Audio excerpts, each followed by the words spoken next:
Kopelansky, and I'm delighted to welcome you here tonight in Bern, or wherever you're watching this right now. Because tonight, we're gonna have here Swiss National FameLab Final. Make some noise! Woo! So, wherever you, far or near, prepare to hear and listen 10 amazing, young, and brave scientists who are gonna pitch their research, their science in just 3 minutes. So, but in case you're not familiar what FameLab is, please mark this day in the calendar because today you're going to lose your FameLab virginity. So, what is FameLab? FameLab is the longest running, biggest, and the most popular science communication competition in the world. Currently, we have around 30 countries participating in this competition since 2012, and total over 9,000 scientists have entered FameLab and develop their skills in communication. So how does it work? We usually have regional FameLab semifinals, or rather say semifinals in Switzerland. We already had one in Lausanne, one in Basel, and one in Zurich. And the scientists, they had only 3 minutes to pitch their science to the general audience. And the best who qualified are now here tonight to fight for the right to be called the best science communicator of 2020 in Switzerland. So, again, participants have only 3 minutes to explain their science, their research to the general audience. They don't have any PowerPoint. They have only limited props that they can carry on stage. And they also have to face questions from the jury. But I'll tell this a little bit later. So, how they're going to be judged? In FameLab, we have what's called 3 C's. First one is content. How clear the science is, how accurate is the scientific content. The second is clarity. How well it was explained, can the general audience understand? And the third one is my favorite, charisma. Was it entertaining or not? Because science can be, let's face it, quite boring. And this is the job of science communicators to engage with the public, to raise awareness, and to communicate complicated scientific messages in a way that everybody can understand. So, as I said, we have 10 finalists who will pitch their science in 3 minutes, and they're going to be evaluated by these 3 C's criteria. And today we have 4 juries, who will do this very, very demanding and difficult job because they will have to select who is going to go to the United Kingdom, to Cheltenham Science Festival, to represent Switzerland at the World FameLab Final. So I'd like to introduce our first jury, Professor Susan Thum, who is the professor here at the University of Bern, specializes in geography and critical sustainability studies. She also works on connections between global change and sustainable development and has expertise in studying interactions of education, work, and migration in the urban context. And she also a co-leader of a media lab here in the University of Bern, which basically mixes together or brings together science and art. So let's welcome Susan Thum.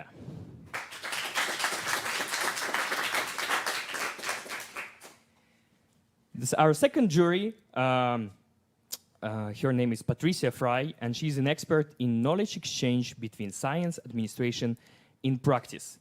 We can say that she's a catalyst between science, society, and actually expert how scientific messages should be and can be transferred to the practical situations. She's also a lecturer here at the University of Bern, Patricia Fry.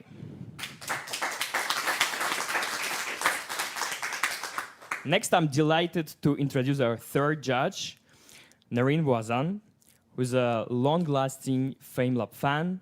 She was a participant, an organizer, now she's a jury. She really did a lot for FameLab Switzerland. I can truly say that she's a mother of FameLab Switzerland here. Nadine Wazon.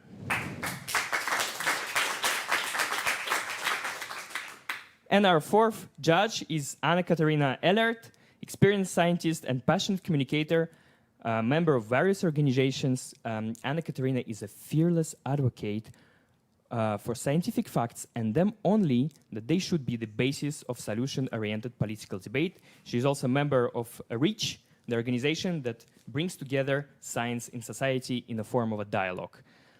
Anna-Katarina Ellert.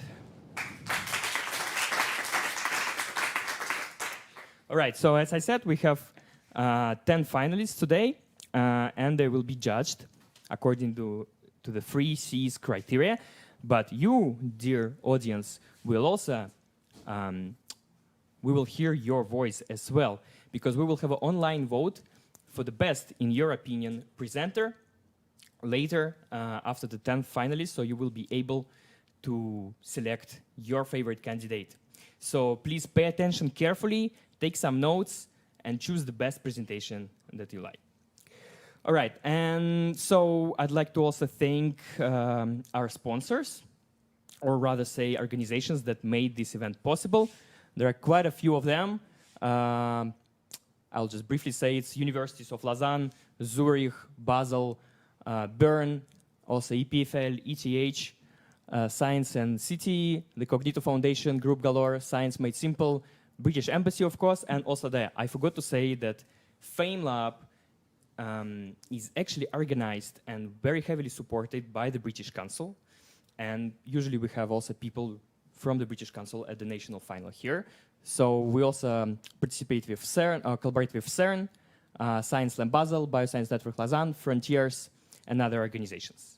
And maybe before we begin, I'd like to ask our judges a few questions. So let's start with Susan. Susan, do you have a microphone? Yeah, so is this the first time you're a FameLab judge? Yeah, it's the first time, and I'm very excited about it. So what do you expect to hear tonight? I think it's a chance for me to learn more about existing research and to understand it better, hopefully. And I expect a lot of inspiration how we can bridge the gap between universities and research and public audiences. Perfect. Patricia, you're an expert in transitioning or bringing together science and practice. What do you think is the key quality or the key skill which is required to make this successful? Oh, that's an easy question because it's charisma, fun, reaching people, moving their heart. Pretty simple. Hope we will see a lot of this tonight. Nadine, so you've been on a national FameLab Final, I believe 3 years ago. And after that, you've been organizing FameLab in Switzerland, and now you're the judge. So how is this? How do you feel to be on the opposite side? I feel privileged and a little bit nervous, but I'm pretty sure not as nervous as they are. Well, you remember how you were nervous, yeah, right? I remember, and I remembered I was stressed. I'm quite energetic, so I saw some of them also really energetic. I'm happy to see that on stage and see what they can do. And actually, yeah, show us their charisma, of course, but still be accurate. Perfect. And finally, Anna-Katarina, so I guess it's also first time being a FameLab judge for you. Yes, I'm going to lose my FameLab virginity. Virginity, oh yeah. Cool. So,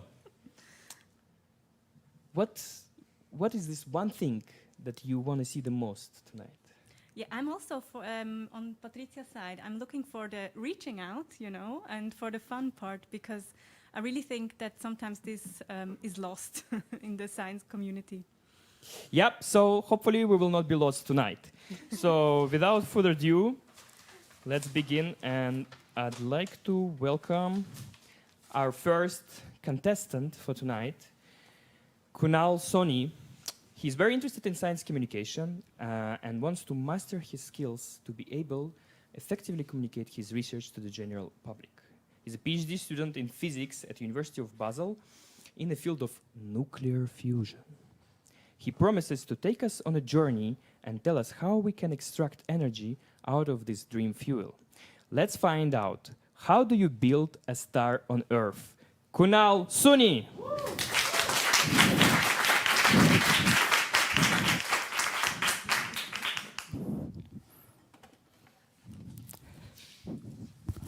Mic check.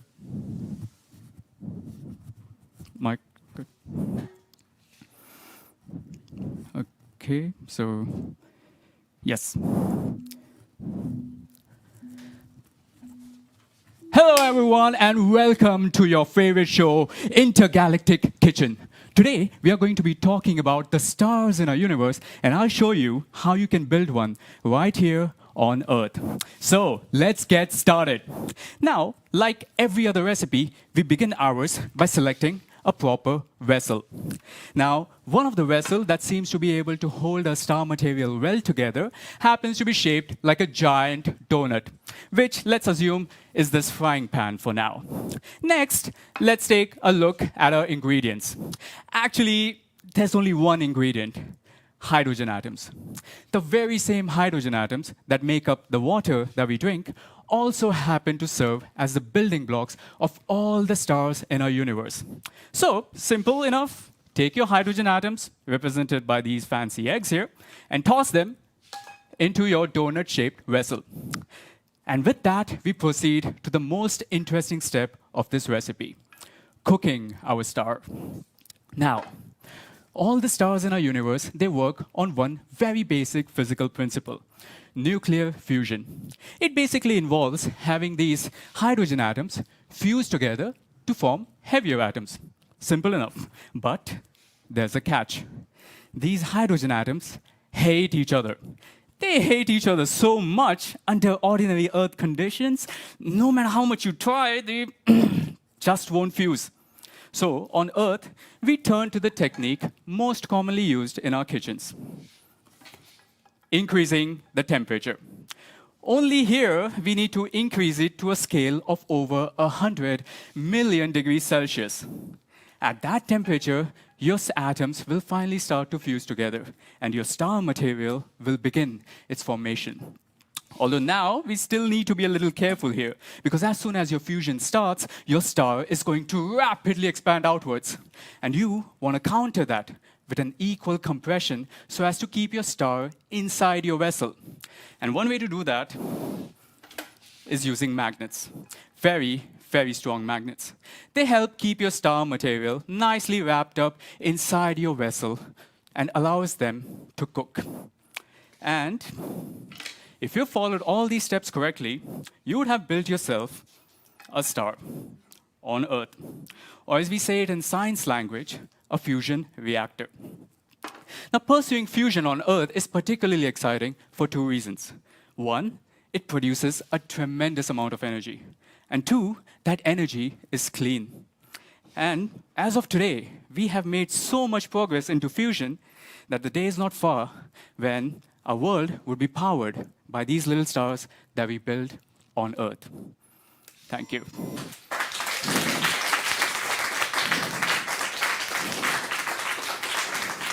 Thank you, Kunal. So, questions? Judges, please. I will start. So what kind of limitations do you see now for the use of these stars on Earth as energy material? So what the problems that we encounter today is that even though we are able to produce these stars, we have to end up putting a lot of energy into them, and we are not able to get out as much of it. So we are actually spending energy to create them more than what we are taking out.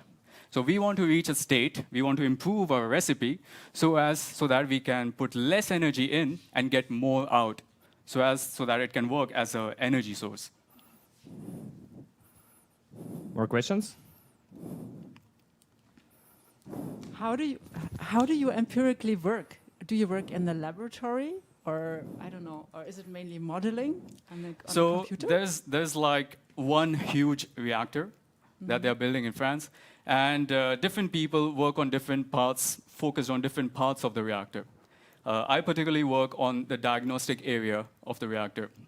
But different people are working together towards the same common goal, which is eventually to build this reactor as an energy source. All right. Thank you very much, Kunal. Thank you very much.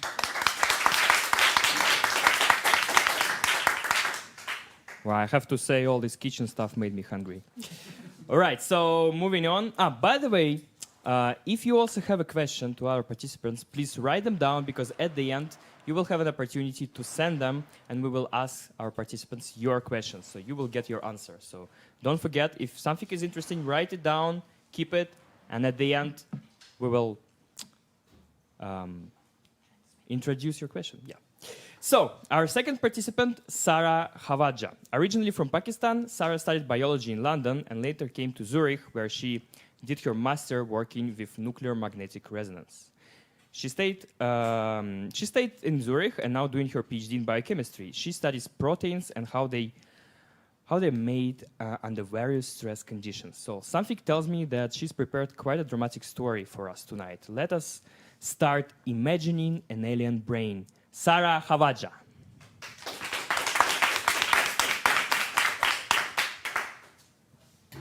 Mic check. Mic check. Yep.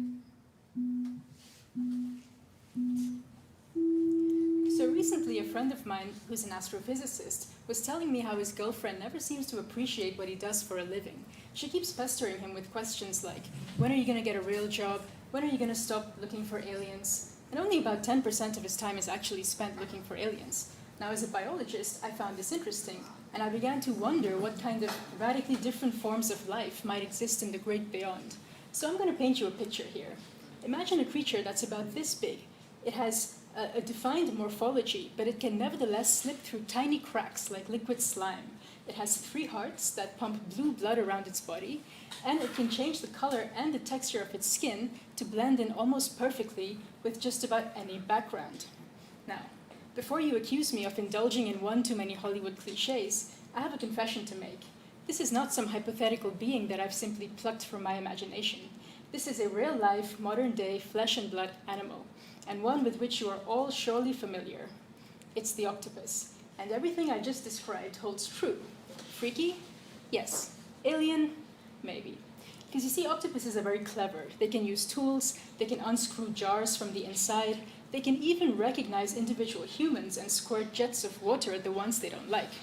But any other intelligent animal you could name, dogs, whales, birds, chimpanzees, we have a last common ancestor with them that looks something like an alien, like a lizard. So in a sense, we all have a lizard brain that has evolved in different ways and to different extents over the last 300 million years.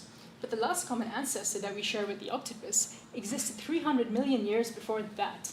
And this looks something like a worm with a very rudimentary nervous system, which means the octopus represents a completely separate natural experiment in the evolution of intelligence. And this has given rise to some pretty interesting phenomena.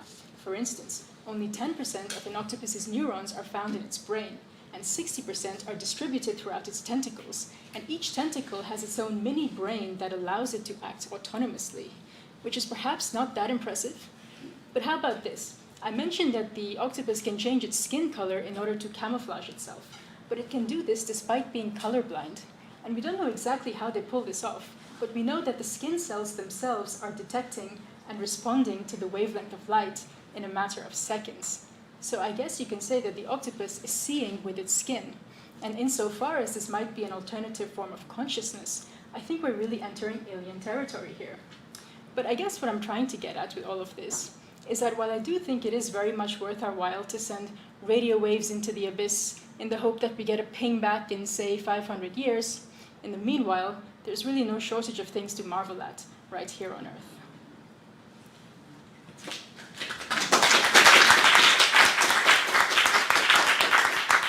Thank you, Sarah. So do we have some questions? How come you're so interested in octopuses? I read a book about them and I thought it was quite fascinating. Patricia? I heard a story of an octopus squirting water at a ward because this ward, what was the story now again? This octopus held the hand of a ward and didn't let go, and the ward had to leave. So this ward put a normal water on the octopus, and it plopped into the water, and then the octopus squirted water on him. So do you think octopuses have a sense of making the Mickey of someone, or yeah. So there are a lot of anecdotal stories about octopuses from labs that research them, and one of them is that they tend to always target the same person for the same kind of behavior, like squirting water. What would make the octopus dislike an individual? I have no idea. It could be the way they're treated, or maybe it's just their smell or something like this. But I guess I don't know if they have a sense of humor. All right, thank you, Sarah.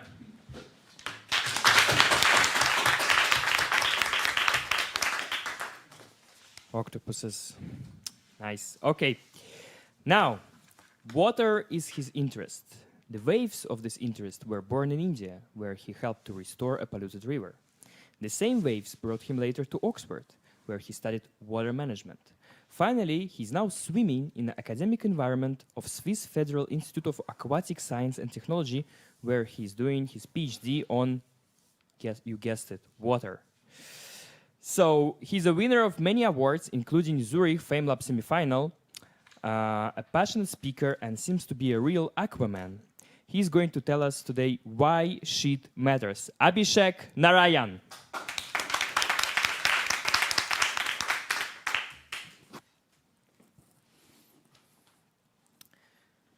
Is my mic perfect? Great.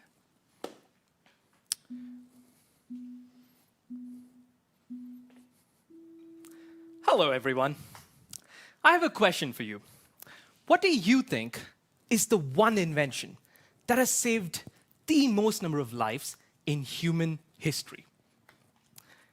Some of you are already thinking about vaccines or even face masks, given the current times.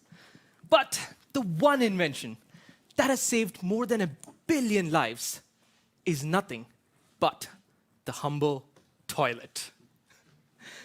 Yet, today, over 2 billion people still lack access to improved sanitation. Now, what that means is more people have access to cell phones than to functional toilets. Because of this, drinking water sources gets contaminated with diarrheal diseases, leading to the deaths of close to 1 million people every single year, of which half the number are just children under the age of 5. This also has a big economic impact, $250 billion per year to be precise. That is half the GDP of Switzerland. But at the same time, for every $1 that you invest in sanitation, you get at least 6 in return by way of reduced healthcare costs and improved productivity. But despite these economic, environmental, and public health incentives, we still haven't solved the sanitation problem. Now, one of the reasons for this is because we are still relying only on conventional sewer-based solutions, which basically transport our friends, pee and poo, from individual households all the way to a large centralized treatment plant. But these sewer-based solutions need a lot of water, a lot of space, and money, all three of which cities in developing countries across sub-Saharan Africa and South Asia don't have in plenty.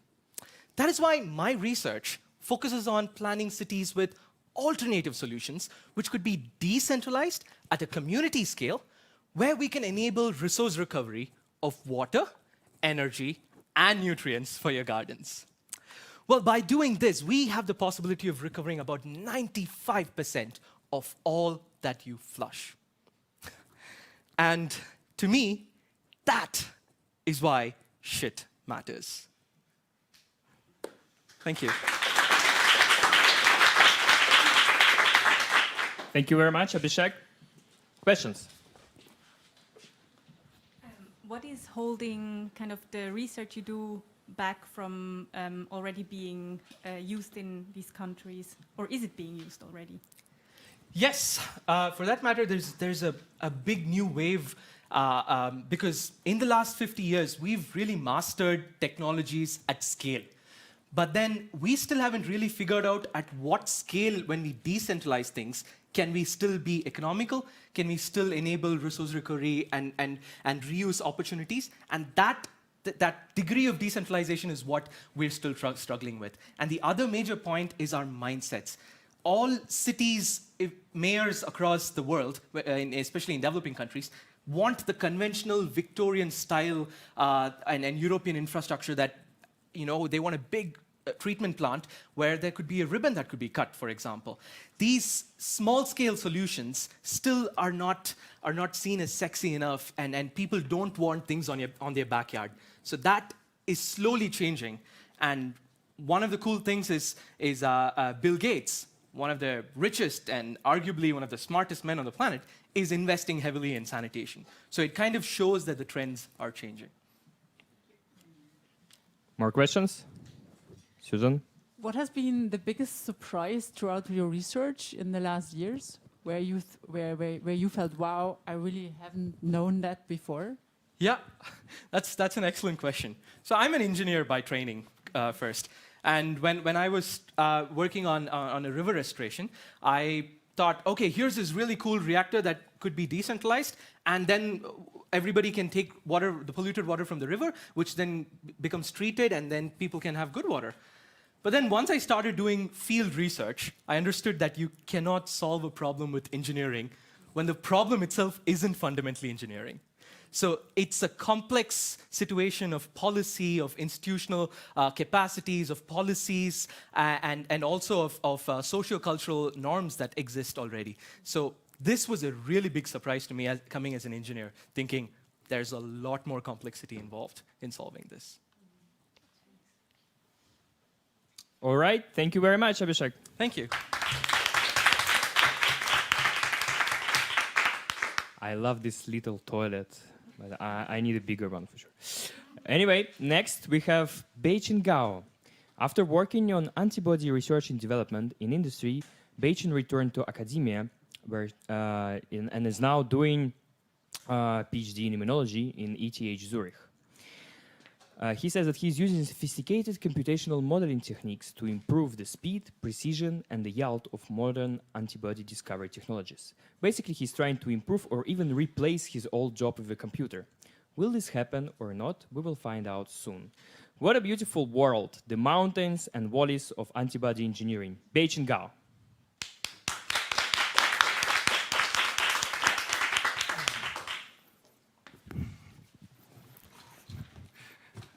I guess everyone's been doing this. Mic check.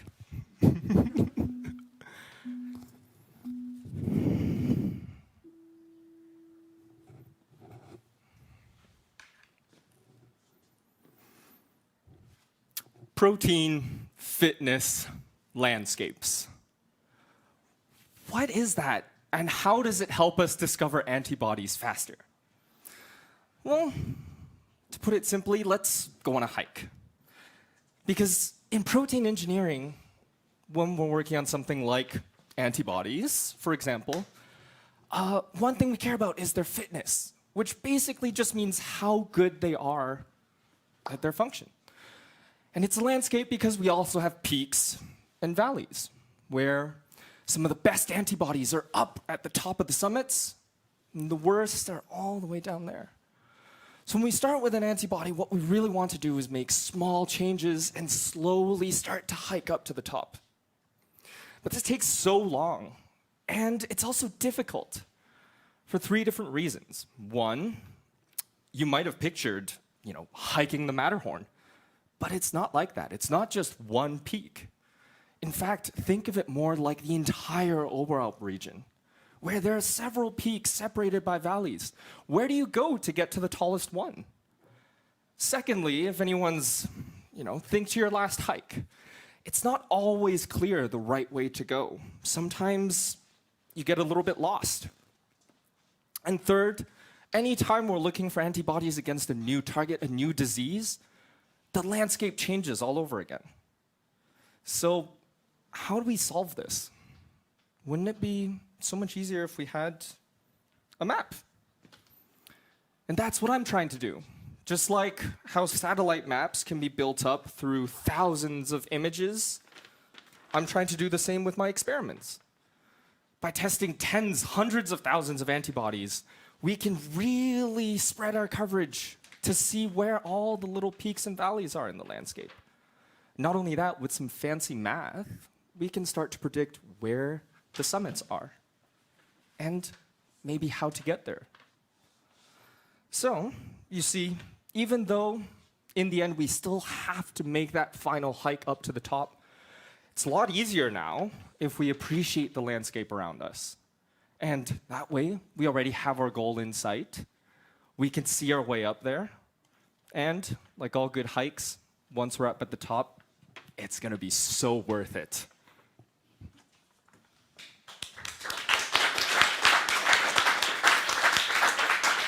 Thank you very much, Dacian. Questions?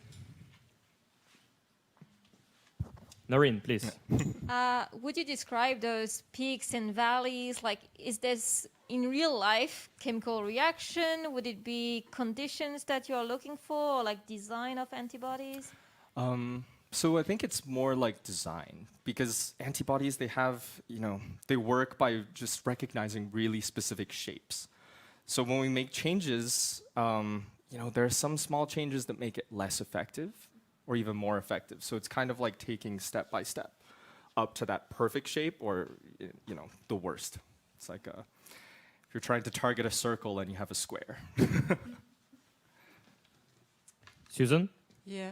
If we would grant you, let's say, like $500,000 Swiss francs for future research, where would you invest it in? That's such a good question. Is my PI watching this? Yeah. I should say that. I would actually say I would scale up in computing power. Because really just being able to screen so many different antibodies to be able to have that prediction. Because we can still see the landscape, but now it's just what do we do with it and how do we interpret this? So. Patricia? Do you remember the moment when you chose your topic for your studies? Yes, I do. So I was working in R&D before looking for actually antibodies. And the old way, when we didn't have the landscape, is you would have to pick and select basically clones of antibodies by hand. So there was one day when I picked 800 of them. It was very zen, very nice, but near the end, it was kind of this thought of there has to be a better way than just, okay, now I'm going to test the 800 and maybe they don't work, so I have to go back and test 800 more. That's, yeah. All right, thank you very much, Patient. I love his hiking outfit. All right, next we have Suradip Majumdar, a PhD student in chemical engineering in the Swiss Federal Institute of Technology in Lausanne. He's a big fan of public speaking and actually a winner of several competitions and debate in India, where he's from. And by the way, he's the winner of the Lausanne FameLab semifinal, which happened just before coronavirus. He's a music lover who sings and plays guitar, and he says that communicating research to the society is extremely important because the research is actually done for the society. So he will talk to us today about chemistry of environmental matchmaking. Suradip Majumdar.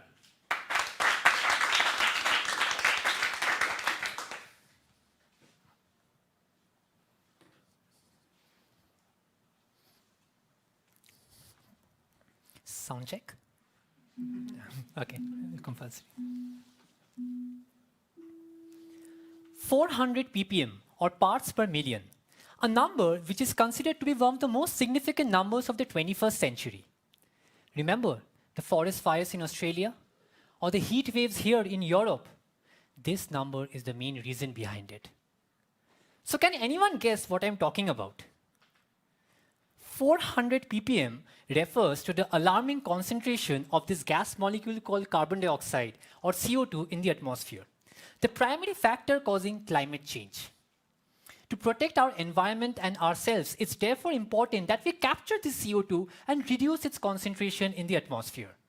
And for that, we need a material which can effectively bind CO2 to its surface, like a sponge binds water. Or in other words, we need to find a partner that can safely hold CO2 in its arms. But finding a partner for CO2 is complicated, because you see, this CO2 is a very demanding molecule. It has a long list of qualities which it needs in its partner, like stability, capacity, etc., etc. Therefore, scientists thought of coming up with a matchmaking process to find a true partner of CO2. Now, imagine you are using Tinder, not for humans, but materials. So here, we built a database of thousands of materials and try to include most of the qualities which CO2 is looking for, just like Tinder maintains a database of human profiles. Now, a very important part of our relationships is chemistry, right? Similarly, here, our next step is to evaluate the chemistry of CO2 with our partner materials. And based on a score, we either accept or reject the material. For example, material 1. How's the chemistry? CO2 does not like it. Swipe left. Material 2. CO2 likes it. There's a strong bond between them. Swipe right. Material 3. Wow, CO2 super likes it. Swipe up. And in this way, we shortlist, say, the 5 most promising candidates out of thousands of possibilities. This entire matchmaking scenario we simulate or mimic using computational algorithms. And these simulations makes life a lot easier for experimentalists because they can now focus their experiments only on these few materials and forget about all the remaining thousands, thereby saving years of time and a huge amount of resources. I'm Shaurudeep, a researcher in this field, and I would like to leave you with this thought that perhaps matches are made in heaven, but maybe it's time that we make some matches here on Earth to protect heaven and Earth. Thank you.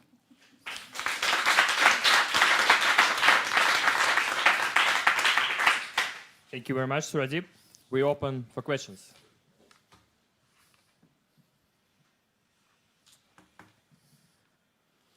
Narine? So nowadays, you said that we have found the Tinder, the lover for the CO2. What would be the characteristic? Like, is it a material? Is it another molecule? What is it? So it's like these materials are considered of a lot of atoms and molecules which constitute these materials. And each of these atoms in this material has some specific characteristic. Like so that it attracts CO2, it is stable enough to hold CO2, it is also selective towards CO2 and not the other gas molecules. For example, in a flue gas, if there is oxygen, NO2, SO2, it just ignores all of them. So that's why CO2 has some selective properties, and these materials need to be made very selective for them. Anna Katerina? What happens with the material then when it has bound to CO2 or vice versa? Like, yeah, so can it stay like this? Yeah. So this is another very important characteristic which CO2 looks for, that is reusability of the material. So once the CO2 is bound to a material, we want this material to be used many number of times in industries for practical applications. So a material also needs to evoke the CO2 effectively. We absorb the CO2 over here, and then once the CO2 is absorbed, we take the CO2 out of it, store it somewhere, or use it for some other works, and then put this material back again to use. If this material cannot leave the CO2, it keeps it attracted towards it, then again it's not a good material. So absorption and desorption, both. Susan? Yeah. With whom would you have to talk to implement your research findings, to put it into practice? I would talk to mainly the oil giants and all these companies, the power plants and all the big oil companies who are working, because it's a huge amount of CO2 comes from these industries. And also, I would also like to talk a lot with the politicians, because ultimately these need to be implemented, and it can only be implemented if the scientists, the politicians, and these big oil, these industry giants come together and implement these materials and this emphasis on carbon capture. All right, thank you very much, Surajip. Thank you. I love the sponges. I think I have less at home that he brought tonight. Okay, moving on. Gwen Schoenfeld. She studied neuroscience in the University of Heidelberg, and after that she moved to Zurich to do her PhD. She's fascinated by brain and in particular how it works when we are learning something new. So I guess tonight we're going to make our brains work as she's going to tell us something new. So prepare to listen her talk. Great minds think alike. Gwen Schoenfeld.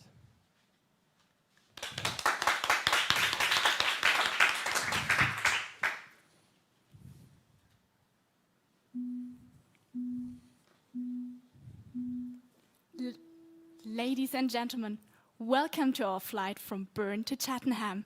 Please remain silent, as our pilot and co-pilot are participating in a scientific experiment.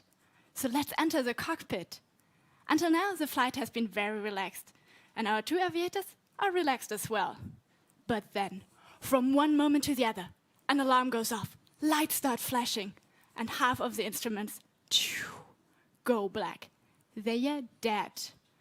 After a brief moment of panic, our two aviators make a decision. It is going to be tough, but they know how to land the plane safely. But to do so, they will have to work together as one single unit. Outside the flight simulator, there's a team of neuroscientists glued to their computer screens. They have been recording the brain activity of our two aviators during the whole flight. And from the moment on, pilot and co-pilot started cooperating, something extraordinary happened to their brains. They synchronized with a slowly oscillating rhythm. Interbrain synchronization can be seen when two people are having a meaningful social interaction. And human life is all about social interactions. Hunting down the mammoths in prehistoric times or juggling modern work and family life. We are just not made to face these challenges alone. We need the help of others, and they need us.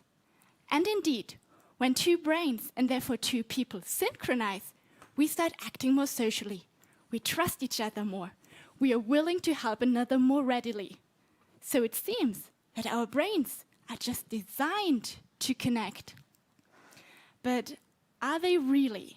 The human brain is incredibly complex, and all we can currently do to understand it better is to record its activity pattern and relate them to events that happen around us. The sudden alarm inside the flight simulator or the brain activity of your fellow pilot. These signals might look similar to your own brain activity, but it does not mean that they are caused by each other. Pilot and co-pilot are seeing and hearing the same things. Both are terrified. Both try to work out a way how to avert a disastrous plane crash. These thoughts alone might already be enough to make their brain activities look alike. But now, on top of all that, there seems to be a social link binding together their brains and turning them into an unbeatable team. But until we know for sure how interbrain synchronization works, there's still a very long but very exciting scientific journey ahead of us. And so far, I hope you enjoyed your flight.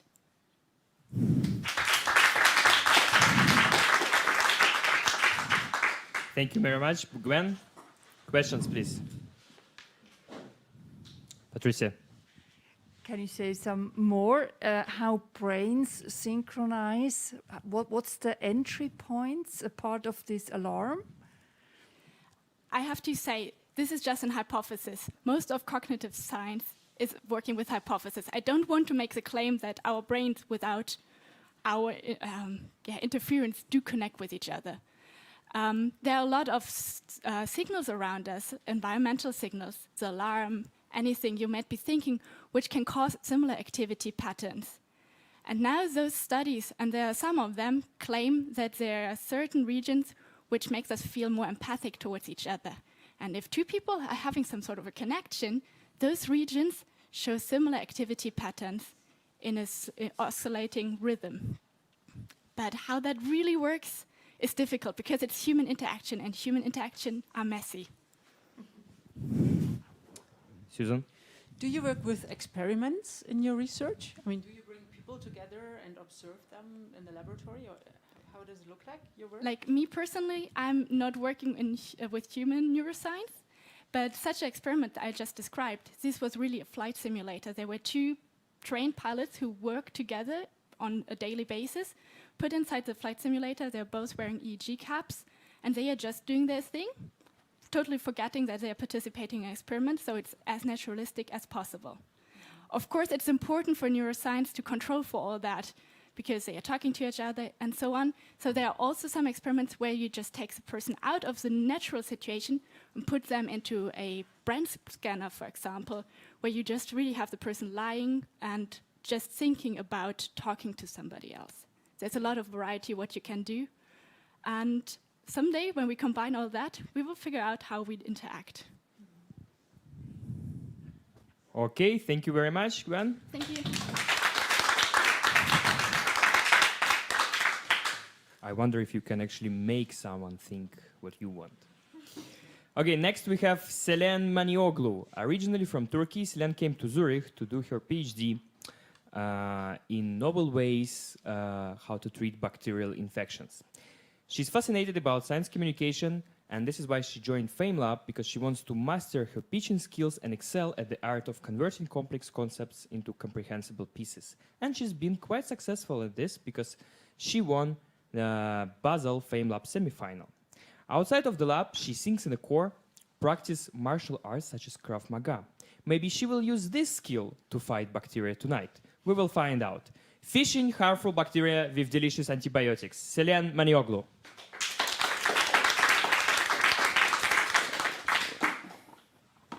So, mic check.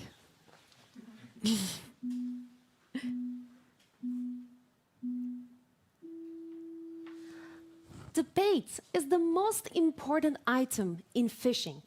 So if you have a good bait, you can easily lure the fish to your trap and catch it. But to do that, first you should find what kind of bait your fish finds attractive.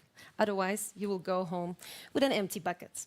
So scientists are also doing some kind of fishing to find new antibiotics for the bacteria that makes us sick. And in this case, the harmful bacteria are the fish that we would like to catch. And the antibiotic is the bait that we use to lure the bacteria to our trap. But there is a little problem, because catching these bacteria and finding a good bait for them is not that easy, because their appetite has changed quite drastically, and that's all thanks to our way of using antibiotics. And what I mean by that is, for example, when we need antibiotics, we tend to get 5 of them, although we could have just get 1, and that would be enough, and that would do good. Or, we hit our little toe somewhere, and we take antibiotics, which will not help it at all. So, therefore, this appetite of the bacteria has changed quite drastically, and they become picky. So, in the end, bacteria are small, but they're not stupid. They learn how to fight back as well. And over time, they have adapted. They learned how to become resistant for the drugs that are resistant to kill them. And on top of it, they went and shared their resistant secrets with their friends. Now they turned into some kind of biological villain gang named as superbugs. Probably they will appear in the next Marvel movie. So what I want to say is, we need to find a good bait to catch this really picky superbug bacteria. Well, bacteria and fish are not that similar. First of all, bacteria is way more smaller, so this won't work. But it's okay, because I have a very sensitive fishing method that can sense 1/1000th of the force that I'm applying now. So here's how it works. Here I have a candidate antibiotic, and if it's attractive for the bacteria will jump on it and pull on this bait a lot. And therefore, if you see, my fishing rod will bend a lot. But if the bacteria is not that interested with this one, then it will not pull on it much, and therefore the fishing rod would also not bend much. So by attaching different antibiotics on this hook, we can look their effects on the superbug bacteria to find the best bait to catch them. And once we find the best bait, we will have some fish in this bucket.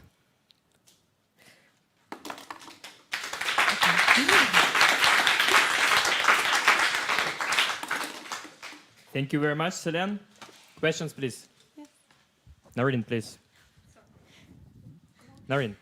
What is the rod that you say that? What is it that you would visualize in the lab? The very high-tech, sensitive fishing rods? Yeah.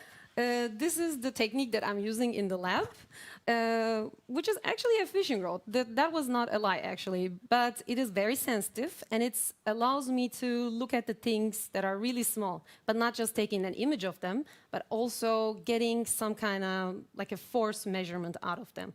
So basically, I'm looking at an interaction force of the bacteria and between what I'm attaching on the hook here, and in this case, this is antibiotic. Well, that looks very high-tech to me. No? That's why I changed. More questions? Patricia? Can you look into the future for us? What do you predict? How many antibiotics will we have in the next 20 years? Well, about the future, I can say about the past. And in the past 30 years, we didn't work much. Let's say, didn't find new antibiotic classes. And because of the way that we also used antibiotics, this problem escalated a bit, a lot. But for the future, if we can find new antibiotics from the nature, in my previous talk, I was also talking about that, because bacteria are also trying to kill each other, so maybe trying to find what they do to each other might helpful for us. Or also, looking at with my high-tech, very sensitive technique, might help us to find a very, precisely the one that we need for which bacteria we would like to catch. Susan? If you could select a person from another discipline to collaborate with you, what would be most interesting for you? Ooh, it will be, I think, a computational person to look at the data that I'm collecting and to get as much as information I can from it, because I'm collecting quite some data, but to analyze it and to look at really carefully to make decisions is really important. So I think that will be a computational person to collaborate together, which we're trying to harness in the lab as well. All right, thank you very much, Celia.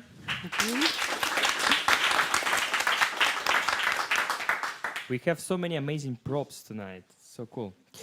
Next, we have Maridel Fredrickson, all the way from USA.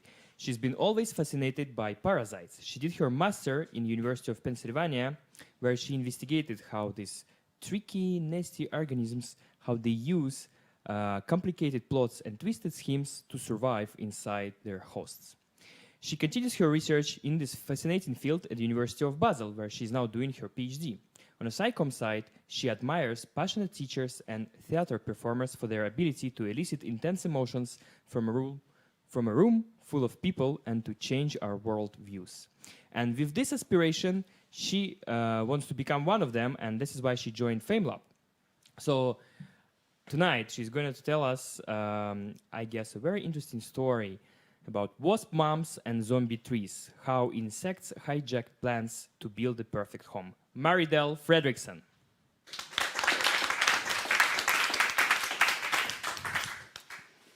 Mic check.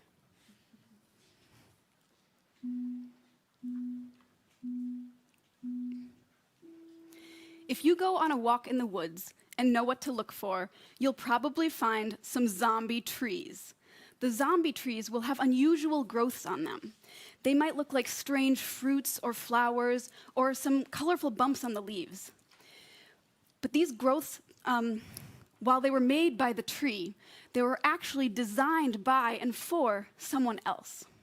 This someone else might be a bacterium or a fungus or one of 30,000 insects or other arthropods, all of which can turn plants into zombies by hijacking their genes to change how they grow. Now, these growths on the trees, they're called galls. And the most elaborate galls are made when a mother wasp lays an egg on an oak tree. And if you open up one of these galls and look inside, you just might see a tiny baby wasp in there. So cozy and safe and surrounded by food that it stole from the tree. For this baby wasp, a gall is the perfect home. It has extra thick walls to keep out intruders and a full pantry that keeps refilling itself. These galls are also tailor-made to each wasp's preferences. And these wasps are picky. Some species want a fluffy pink home on the middle of a leaf. Others demand a spherical mansion suspended from a twig. Others want a tiny dwelling shaped like a button. There are about 1,500 different species of gall wasps, and somehow each one is sending its own special message, telling the tree to make just the right type of gall. But what are these messages? How do the wasps send them? And how do the trees respond? The truth is, no one knows. These messages are still secrets that no one has been able to decode. But we do have some clues. Last year, scientists discovered wasp proteins that mimic plant proteins, and these mimics could trick the plant cells into growing and dividing to make a gall. Then, this year, scientists discovered that wasps could also be turning off certain genes in the plants by hijacking their immune system. Even with all of these exciting discoveries, we're still far from understanding how one wasp can order a fluff ball and the other can get a button. But I think that this mystery is kind of nice. In a world where anything can be Googled in seconds, it's refreshing and sobering to remember that our natural world is still full of so many puzzles that anyone can study by just going on a walk in the woods. Thank you.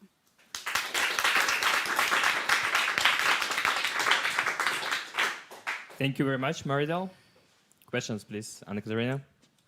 Is this damaging for the plants, or is there any way they even can maybe profit from this? In most cases, it is a parasitic relationship, yeah. So the trees or the plants actually send more sugars to the gall. So it is taking away resources from the plants.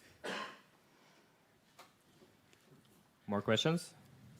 In which woods are you walking for your research? Well, so actually, this is not my research at the moment. Maybe sometime in the future I'll study these. But the gall that I have here, I just found in Basel. Yeah, I mean, they're everywhere. And I found some other ones just, there's lots of different types. Any woods that you walk in, or even in residential areas, you'll probably find some.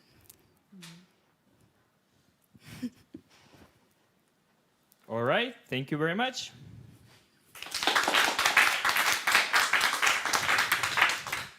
Parasites are really fascinating. You can ask my cat, he knows. All right, next we have Charlotte Theroux. She's a PhD student in University Hospital in Lausanne, and she's an ambitious scientist focusing her research on a scary thing called sepsis. She says that the most people have never heard of sepsis, despite the fact that it's the leading cause of mortality with 11 million deaths per year worldwide. And this is why she joined FameLab, because she wants to raise awareness and, actually make people understand the importance of this problem. And she's been quite successful in that endeavor because she won some prizes and even created a board game about sepsis. Maybe it's time for us to stop playing Monopoly and switch to something more important. I protect you, you protect me. Charlotte Theroux.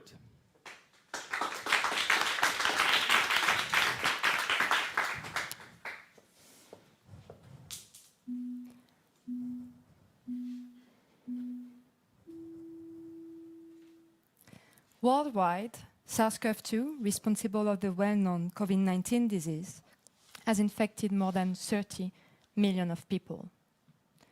30 million, it is more than 3 times the number of people actually living in Switzerland. The good news, however, is that we can all prevent it from making more damage. The first way of having COVID-19 is through touching contaminated objects and then touching your face. That is why it is important to have good hand hygiene. But face masks also play a role here, since it prevents you from the temptation of touching your face. The second way is through salivary droplets. Viruses are so small that you cannot see them with naked eye, and with good reason. One single strand of hair is about 80 micrometers. SARS-CoV-2 is about 1,000 times smaller. Do you know how many salivary droplets we exhale while talking? Well, me neither. But if you think a minute, about how you can see your own breath during winter? Yes? You have the picture? Well, what if I tell you that size-wise, one salivary droplet can contain about 100 viruses? Once the virus is in the air, it can be transmitted. And that is why both social distancing and face masks can protect you. 1 month ago, one of my coworkers, with whom I'm working daily, who was sitting right next to me, got tested positive for COVID-19. I didn't get it. And I'm not saying that this is a solution of the current pandemic, but I'm saying that the fact that we both respected good hand hygiene, social distancing, and wearing the face mask while walking closely together not only lowered my chance to having it, it also lowered my chance to transmit it. If everyone is doing it, we all protect each other. I protect you, and you protect me. Thank you.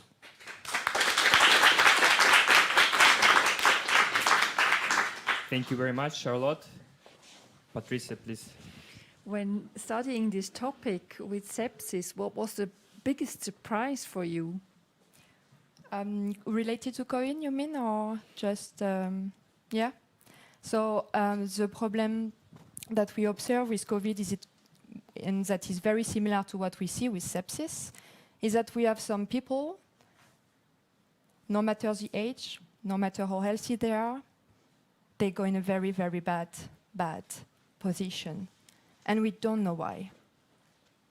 So that's part of what I'm also studying during my PhD, is to evaluate whether we could predict this and to evaluate how the immune system can react and why some people go in a very bad position.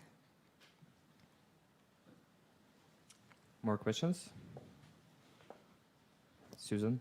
How do you react if people say, yeah, but what's, I mean, if we live distanced and social distancing really matters, then people become really distant, right? I mean, from a natural science perspective, you can say everything is true and right, what you say. Mm-hmm. But from a social science perspective, we can also say that people really suffer, and there's a certain point where they don't care enough or anymore about their physical well-being, but also their social well-being.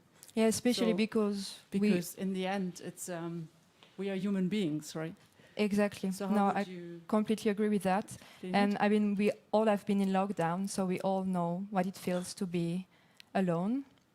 The thing is that you can still interact with people if you respect a bit the social distancing. It doesn't mean that you need to be locked down alone. You can also just respect some distance and interact with people, like the 2 meters distance. All right, thank you very much, Charlotte.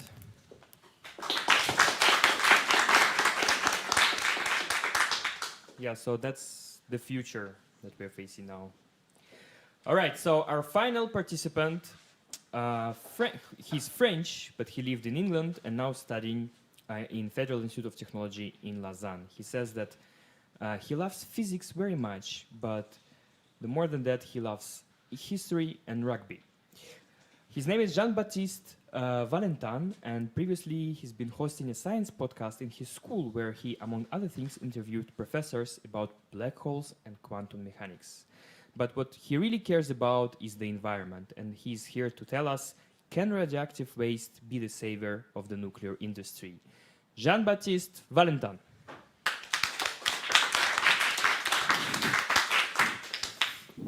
One, two.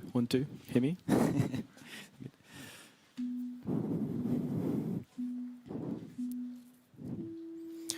What is the only technology in the world that has stagnated in the past 30 years, other than the fax machine? Nuclear fission reactors. Let me explain.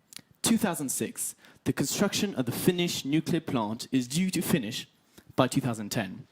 It was the first reactor to be ordered in Europe in over 15 years. It was meant to be new spring for nuclear energy in Europe. Fast forward today, and the plant is still not finished, and the budget has tripled. This, combined with the public's general hostility towards nuclear energy and the lifespan of many nuclear plants being reached, producing massive quantities of waste when dismantled, this paints a bleak future for nuclear energy. However, some smart people at the University of Bristol found out that for certain reactors, this waste from the core could be recycled into a diamond, and that diamond could produce a current by nuclear decay. So in other words, a nuclear diamond battery. But this is any old AA battery. This battery runs on nuclear waste, which lasts centuries. Well, to be exact, this battery would halve its electrical production after 5,730, not days, not months, but years. Imagine what could be done beyond the obvious eternal phone battery. For example, space exploration, or even a pacemaker. I don't think even Queen Elizabeth could outlive that one. But its long life isn't its only advantage. Diamonds are one of the strongest materials we have on Earth. They could be used, for example, as the engine of an electric vehicle without the risk of an accident breaking the battery up and releasing its radioactivity. The possibilities are so endless that you and I could publish our very own ideas on the researchers' website right now. So, can this battery reinvigorate the nuclear industry in a similar fashion to, let's say, Elon Musk and the space industry? Possibly. Not only does it recycle the expensive to deal with radioactive waste, but it is also very profitable by entering the ever-lucrative battery market as early as 2025. And on a more social aspect, could bring a new sense of public interest into nuclear industry through the lens of a now double CO2-free source for our planet. Nuclear diamonds are forever. Thank you very much.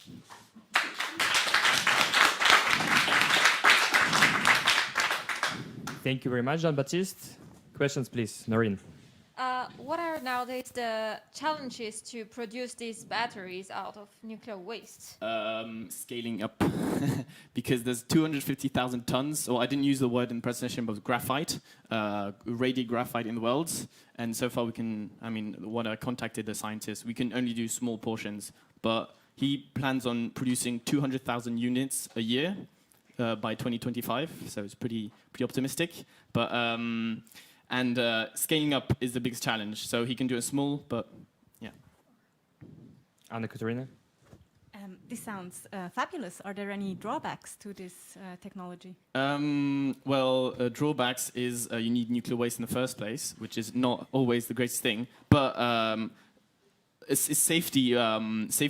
People think, oh, I don't want a radio thing in my pocket. There's the core diamond in the middle, which is with the radioactivity, and they add another layer on top to protect all dangerous radiations that could potentially come out. So any drawbacks? It doesn't produce as much tension as AA batteries, as mentioned, but you can put multiple of them together since they're very small to compensate for that. And the long life, obviously, is it's the biggest advantage. All right, thank you very much, Jean-Baptiste.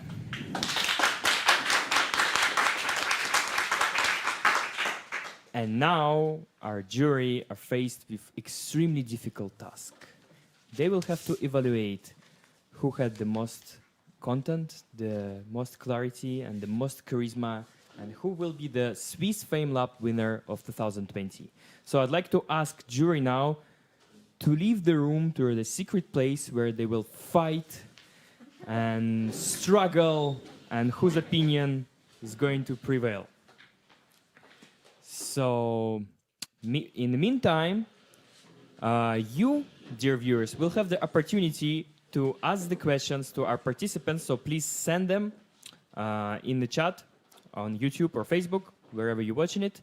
And please also indicate which participant you're asking. So then we will ask them the questions, and we'll ask them to stand here and answer your questions directly to you.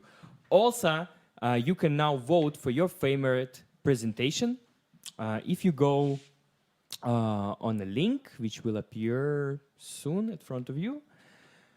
Yep. Yeah, no, this is for the questions. And so you can vote also for your favorite presentation. Yeah, thank you very much. So if you scan this QR code, hopefully you can see that. If not, there is also a link that you can click. And then you will have the voting system, so you can choose your favorite presentation and who is, in your opinion, was the best speaker of tonight. So, do we have any questions for our participants at the moment? Thanks God I have a smartphone, so I can see directly. Da-da-da. Do we have questions, Valentin? Yes. For the first one, I wanted to ask, where's the... Maybe...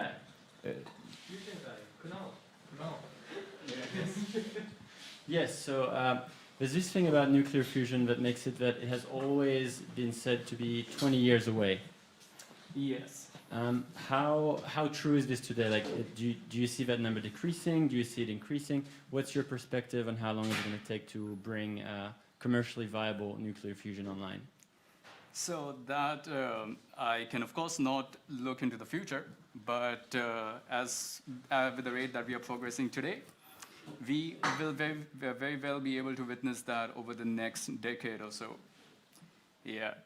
And of course, the biggest reactor that we have right now happens to be very close to us, where we are right now. It's in France, and it's called ITER. And they, at least their first, in their timeline, they expect to run the plasma, which is the star material, by 2025. So that's like 4 years away. By 2030, you would probably have a fusion reactor as an energy source. That's pretty optimistic. Thanks for the answer. I guess other question. Nuclear fusion often comes across as like sort of blue sky research. What do you mean by blue sky research? Stuff that isn't expected to produce a yield like right now. Yes, yeah, exactly. Because to produce fusion, you already need to put a lot of energy in the first place. So if you're not making enough out of it, then it's not really an energy source. But if you are able to get beyond the threshold where where you put enough energy and it is able to go and produce a lot more further on, you have successfully created an energy source. And size seems to play a big factor here. The larger your reactor, the more it is able to get a better ratio. And the one that we have in France, the experimental fusion reactor called ITER, it will just be past that threshold where it will produce more than what you would put in. And if that works, then like we've hit the target. Then we'll have even bigger fusion reactors replicating what we already make. Great answer and tantalizing talk. Thank you. Thank you very much. Okay, thank you very much, Kunal. We have actually a question for Gwen. Gwen, please come on stage. Mobile Interactive is asking, is there a proposed mechanism for these brain-brain interactions? Could one brain sense the electroencephalogram pattern of another brain, or are the senses picking up on pheromones or body languages, etc.? Okay, I really want to make that sure that science is actually not claiming that brains do communicate with each other. Personally, I think what is rather happening is that we tend to synchronize a lot. That means when you have an interaction with somebody else, that means your gestures adapt, your mimics adapt, your breathing also adapts. That means breathing is a powerful tool that also can put the rhythm on many of your physiological processes. That means that maybe also your brain activity might be influenced by your breathing patterns. And if you have the same breathing patterns, your brain might have the same activity rhythm. Also, as I pointed out in the flight simulator, there are enough of other signals around you which can cause the same activity in your brain. And that does not mean that there's some mystical waves, pheromones, or whatever passing between those two people. All right, thank you very much. Next, I suppose we have a question for Jean-Baptiste. Please come back on stage. So Beryl Polat is asking you, how much nuclear waste is needed to produce this battery diamond? Well, since they're quite small, you don't actually need that much. But I don't think there's any risk of running out of material because since I said in the talk, the nuclear fission industry is getting relatively older more than younger. There's going to be more and more dismantled nuclear power plants. So there's going to be more radioactive graphite waste, which can be recycled into these diamonds. So I don't think we're going to run out of this material to make the diamonds. I don't know the exact figure, and I don't think in the research they know the exact figure yet, how they're going to make it on a larger scale. But yeah, can't give you exact, sorry. All right, thank you very much. Do we have more questions here in this auditorium? Maybe some participants want to ask each other. Yeah, we have Beijing Gao. Please, who do you address the question first?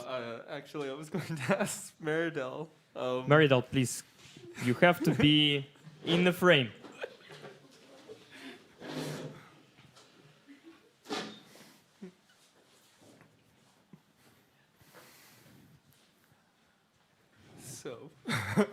Sorry, you're under pressure now. But I'm really curious. You described all these, you know, the mansion, the fluff ball. But what would if you had a choice, what would be the style of your gall? Well, I have to say that I don't know what all the galls look like, so I would want to know that first. But of the ones that I know, I guess I would say I would go with the classic oak apple gall, which is the one that's the spherical mansion, and it actually has radiating fibers inside, and the larvae is cradled in the middle of all the radiating fibers. So it's a pretty fancy gall. Wow, that's awesome. While I've got you there, sure. Wesley, do you know of any other... Hold on. Wait a second. Yes. Do you know of any other species that have that interaction with plants? You mean besides the wasps? Yes. Yes. So there's bacteria, there's fungi, there's nematodes, there's flies, there's a lot gall making has evolved many times within insects and in other creatures as well. So yeah, they're probably not doing it in the same ways. They've evolved it independently. There's a lot of things that gall. It's pretty cool. And the protein transfer from the animal to the plant, can it affect like a big tree or just an area of the tree? Right. So each species kind of has its favorite species of tree and also favorite part of the tree. So some go to the leaves, some go to twigs. The ones that I had do it on acorns, and there's even ones that do it like on the roots and in the bark. So it's like any part of the plant, basically. Yeah. But there's no transmission to like somewhere else, like the protein acts locally? Aha. Let's see.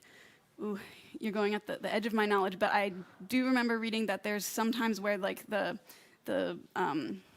so the wasp puts the egg in one place, but then the gall actually grows somewhere else, so it it might not be right where the mother wasp put the egg. And also, the larvae plays a role as well in making the gall. So you have to have both the mother and the larvae, at least for some species.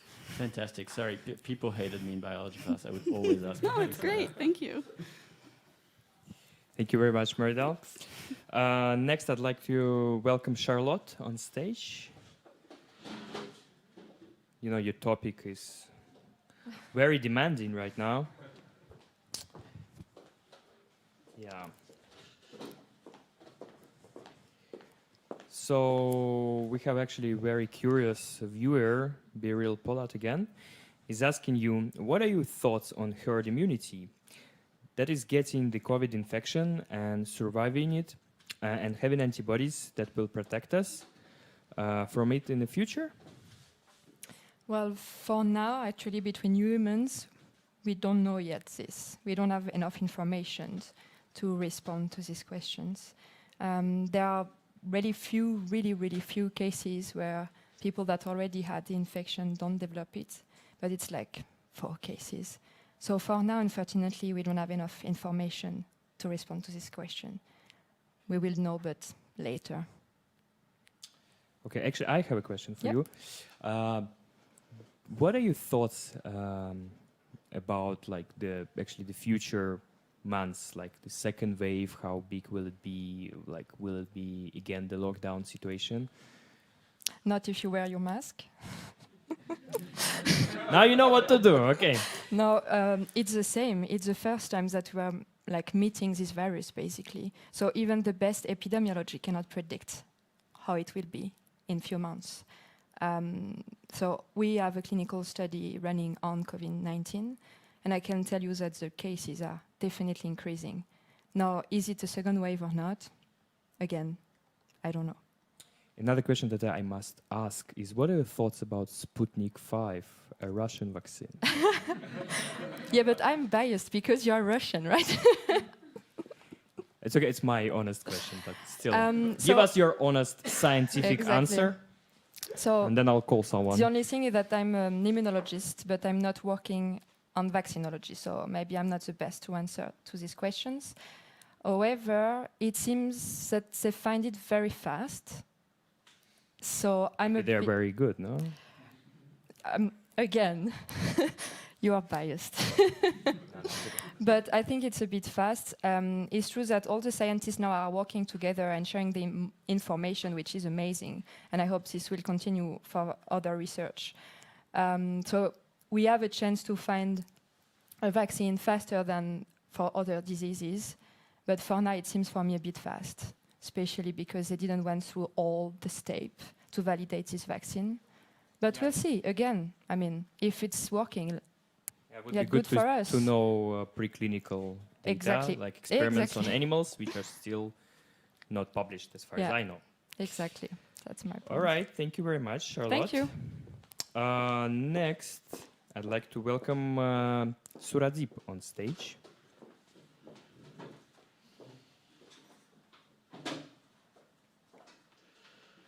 Yeah, your topic is also quite popular. So, the question is, how do you manage to treat all the CO2 you trap? We can't stock it forever. How do you recycle it? Okay, so here the idea, yes, the idea over here is that once we capture the CO2, we store it underground, or we convert it into some fuels or any other chemicals which we are using in our daily life.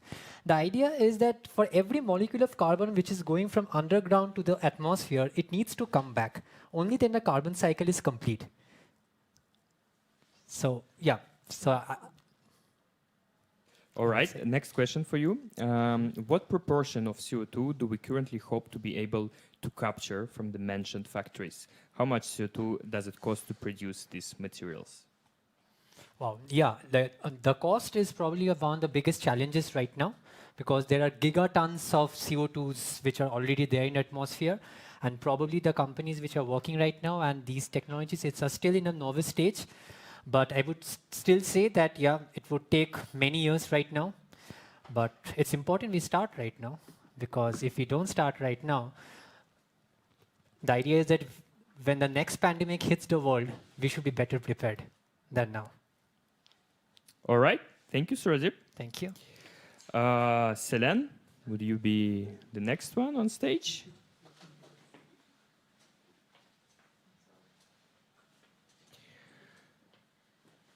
Beryl Polat again. By the way, I just want to say that's my cousin who also asked to Aha! Now we know who's asking all the questions. If it's a bad one. I hope you don't know the answer, huh?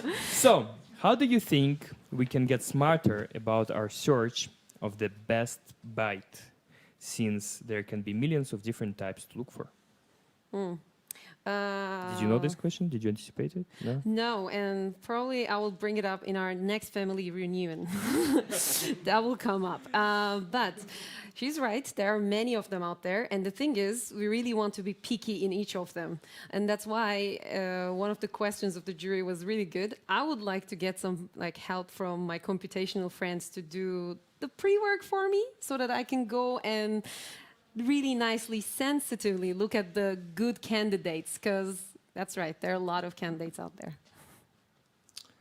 Okay, thank you very much. Thanks. More questions in the room? So did the vote finish? We are still voting. So if you do your best to vote now. We're sure you picked your favorite. Don't waste your time. Vote. Has anyone not had a question yet? Yeah, or ask more questions. I will be happy to give you the answers.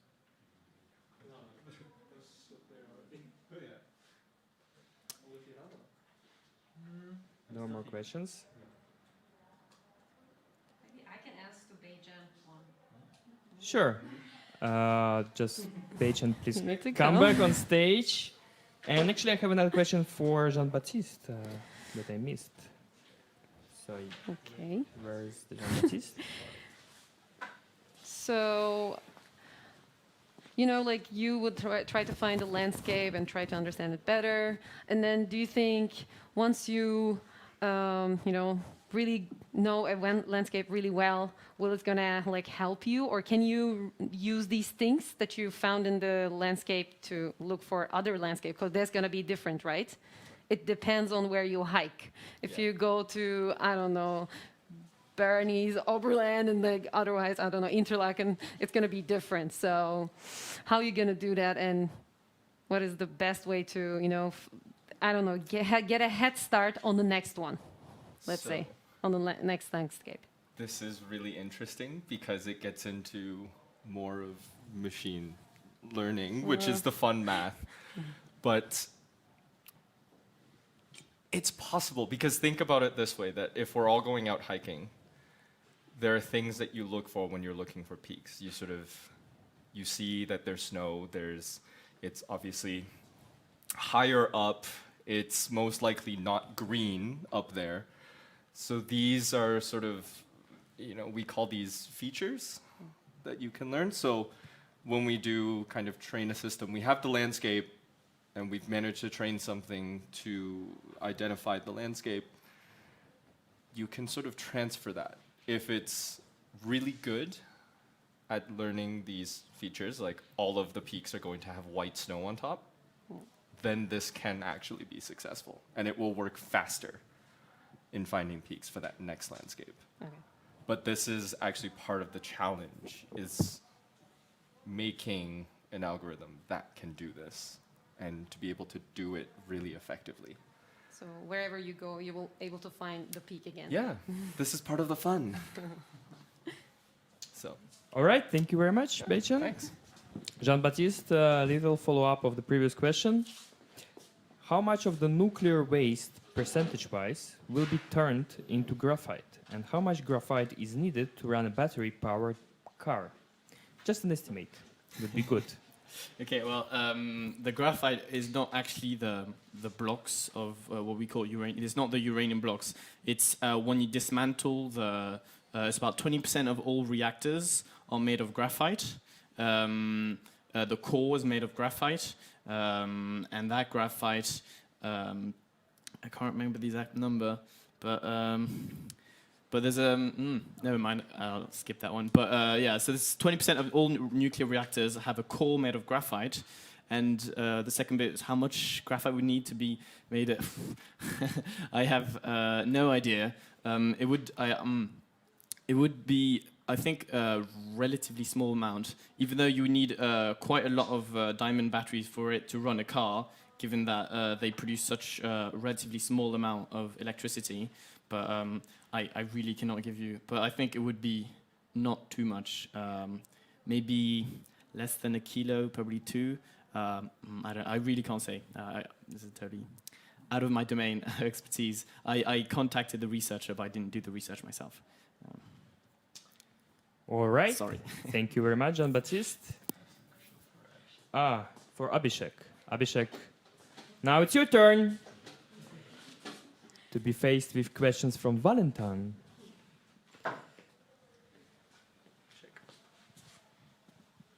Yes, I always wonder at public events and festivals and things like that, why it is that portable toilets and things like that are always not so great. All right, so like, do you have any idea of what we can do to improve that side of it? Mm-hmm. That's an excellent question. So there are two main answers. So the kind of toilets that you're referring to, they're also known as container-based sanitation, which means there's no sewer network, there's no external collection unit, it's all the same unit. One of the reasons why it's failing is because the number of people who are using it at one point, and how the flushing, often people are, they want to get back to the concert, so they don't flush properly, and they don't, so they all flush and forget, right? So one of the important things to note is any device, whether it's a toilet or it's a nuclear fusion reactor, it needs to be maintained. It needs to be maintained well, and you need to do it as user-friendly as possible. So often the design themselves need to be much better. So if you come to Zurich, you will see that there's this really giant public toilets that you often find in the bus stations, and they have such good cleaning because the water that flushes it is often with high pressure. The surface is often also so smooth that it works. We have one in Lausanne. It blows my mind. Yes, of course, that's the state of the art in Switzerland. And when you want to take that and make it cost effective and still portable, that's often the challenge. But I'm happy to say that there are some research that even colleagues of mine are doing to try and tackle this exact problem. How do you make something so cheap and still so effective with materials that's found in the local areas, be it cement, and kind of make it as good as possible? Follow-up question. You are trying to bring the best sanitation possible to the most people. What would someone like you spoke about the mayors of different countries or different towns rather? You said how they all want like the state-of-the-art sewer, etc. Has that changed very much in however many decades we've had public sanitation? Has there been evolution in the way we treat water? Any exciting new technology in that department? Yeah, absolutely.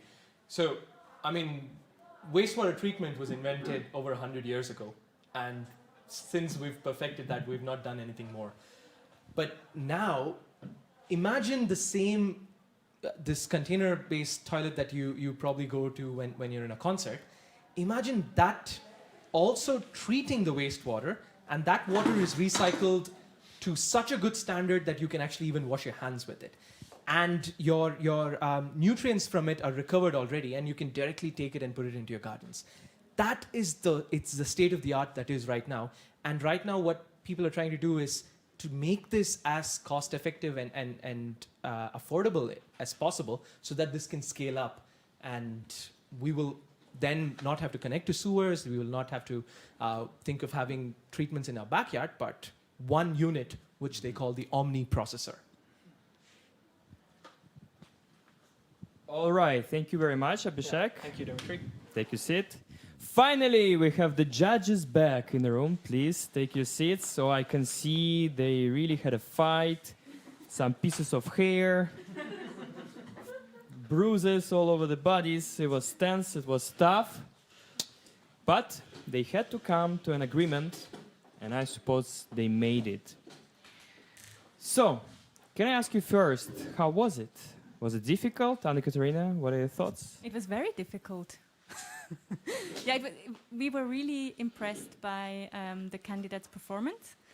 And we really had to, as you said, fight for a decision.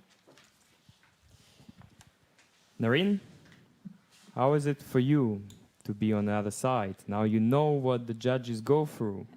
Yeah, well, I saw that already in the years back. But it's true that we all have different expectations. We all have a different sensibility to what we see, what we hear. We have different backgrounds. So it's very difficult, and we appreciate different things, and we can see different things. But we made a decision, and I think that we were all very impressed with what we heard today, what we have seen. And anyway, there is no loser. So at least we are winners, because we heard great stories tonight. Absolutely, absolutely. Patricia? I would have liked that everybody could go to Cheltenham. It's a shame just choosing one from all of you. It was fantastic listening and watching and getting all these complex topics in a nutshell, so to speak. So it was tough choosing. Susan. Yeah, it was really not a clear-cut decision. I mean, we decided, but we had really you really different... fought, huh? And we really had different opinions about really like various candidates, and I think that's important for all of you, the candidates, to as a take-home message, because I really congratulate you all, and I would like to really encourage you to proceed further in communicating your research and also inspiring your colleagues and other PhDs and postdocs and senior researchers to do that, because I think it's so demanding also to build bridges between natural science and social science. And I found that also today as a social scientist, that even when you communicate in 3 minutes, it's still difficult to understand. Thanks for also being so brave and doing it and just going for it. Yeah, absolutely. And, I think all the participants are very brave, to get out of their comfort zone, work on their presentations, be open, and have the passion to share it with the public. Yeah, absolutely. All right, so I guess we have the results of the public vote, so we can announce who was chosen by you, dear viewers. Who is, in your opinion, is the best presenter tonight? I think I have the name. So, I'd like to hear some drum roll here. And the winner of the public vote, FameLab Swiss Final 2020 is Celia. Please come here.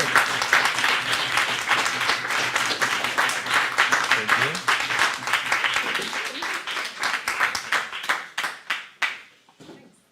Yeah, please. Congratulations. So this is for you. You can show to the camera what you've got. It says public vote. Yeah. Thank you. So you want to say something? Maybe no, stay here. Okay, stay. You have a microphone or not now? Oh, I have it. I have it on, but my mask is on. So how was it for you? The whole competition, the whole experience, the masterclass that you had? Yeah, it was really nice. No, just like trying to get my thoughts together. But when you said like getting out of the comfort zone I totally agree. And without using our comfort zone like terminology, but trying to, pitch our science and make it interesting and transfer it to the audience was really difficult, but really taught me a lot about my own research, to try to find analogies so that I can reach more people, not just the people who are in my field, but beyond that. So I think I learned a lot, and I will definitely can't wait to go and try to do this more. Although it's in the beginning a bit frustrating, and leaving that comfort zone is not easy. So I appreciate all of my colleagues or friends here now, I guess, to do that. Yep.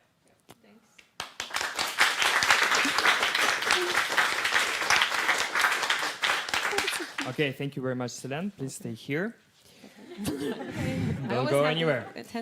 By the way, if you're wondering what is the prize, it's the voucher that would allow Celia and the other winners to purchase something valuable from a technology store here in Switzerland.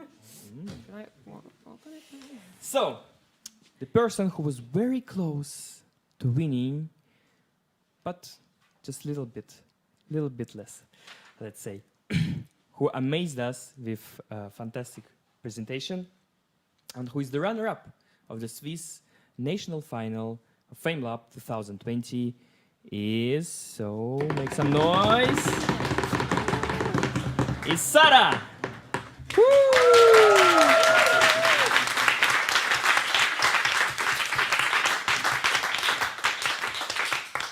Congratulations, Sarah. This is your prize. You want to share some thoughts? Do you have a microphone or not? Okay, thank you very much. I would just like to congratulate all of my colleagues on their great talks. I'd like to also thank the jury for picking me for second place. And it was really great fun. I'm very, very happy I took part. And I hope we can all go ahead with our scientific communication in the future. Thank you very much. Thank you very much, Sarah. So, now you must be wondering, who is the best tonight? Who will represent Switzerland at the World FameLab Final in the United Kingdom? So I have to tell you, in the history of FameLab, there was never, in the history of FameLab Switzerland, there was never actually a Swiss winner of FameLab. I'm not sure if we actually have a Swiss participants here tonight, so this tradition will stay. And the best presenter, the best science communicator, the one who could really educate, entertain, and inspire us tonight is... But you know, let me first say some good words to our judges, who did a fantastic work, and it was very difficult, and I just like to acknowledge them once again. So we had Professor Susan Thieme,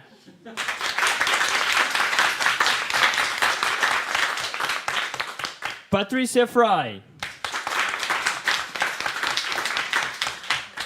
Nadine Wazon, and Anna Katarina Ellert.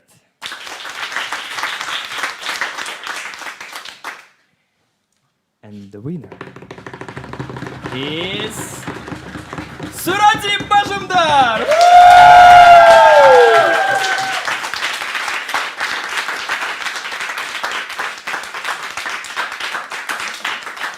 Congratulations, Suradip. Please stand here. These are your gifts. Thank you so much. Yes. And so, tell us everything you want to say. I don't know what to say, to be honest. And it feels like if I now start speaking, I'll just keep speaking. The fame is heavy. Oh, please don't cry. It's okay. No. No, really, thank you for this. I mean, those who know me, those who are seeing me right now, my lab mates, my friends back in India, my family, everyone knows to me, you know, like I'm a very serious and a very sensible and an emotional person by nature. It's been a long time I've seen my family. It's been more than a year. I really don't know when I'll see them again, when I will be able to go back home. But, you know, it's these few moments and these few events during my work life where I really felt connected a lot, you know. It's through these talks I got connected to my family and to my new family over here in Switzerland. It was way back in March when we had the semi-final, I remember, when I was still jittery. And I just realized that, you know, even though now when you are so miles apart, the way when you can communicate something you love about to the people and when you get back that reaction, be it here, be it somewhere else, that inspires you a lot and that helped me a lot to go through these months. It was very special for me to communicate whatever I feel inside, my seriousness, my emotions and whatever through these 3 minutes. I know I'm just blabbering some random shit, but it's just, yeah, as I said, you know, I'm a serious emotion guy. Fun doesn't come to me, but I was really surprised myself when I saw my video on a recording that I did something related to Tinder. I was myself like, man, people were like, Shorodip, Tinder? Huh? Really? You guys? I was like, okay, but anyways, but yeah, thank you everyone. All right. Bravo. Bravo, everyone. So, on this bombshell, we'd like to finish for tonight. So please stay tuned for the World FameLab Final, which will happen in November, 11 and 12 of November. Could you please move, please? We will have international semi-finals that you can watch online. 16th of November will be announcement of the finalists, and then the 26th of November, international final, like the really last stage. Suradip, you will have a lot of fun. You will meet amazing people from all over the world who went from all the stages of the FameLab in their countries. You will make a lot of connections, so it's just the beginning for you. Congratulations once again, and I'd like to welcome all the participants and the judges on stage. Wear your masks, because that's important. So we can take a picture, and I'm gonna wear mine, for sure.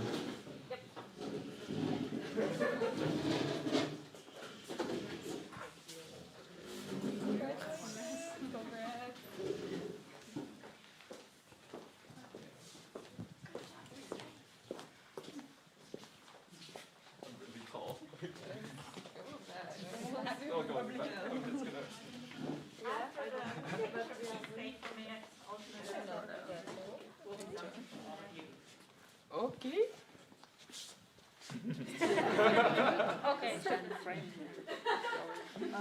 Yeah, the room is too small. So 1, 2, 3. And smile. You We're all can smiling, smile. right? Just can't see. Yeah, we smile. And that's it. And now we're gonna all jump and scream FameLab. Count of 3, all right? Ready? I'm gonna jump from 1, 2, 3. FameLab! Woo! Thank you very much.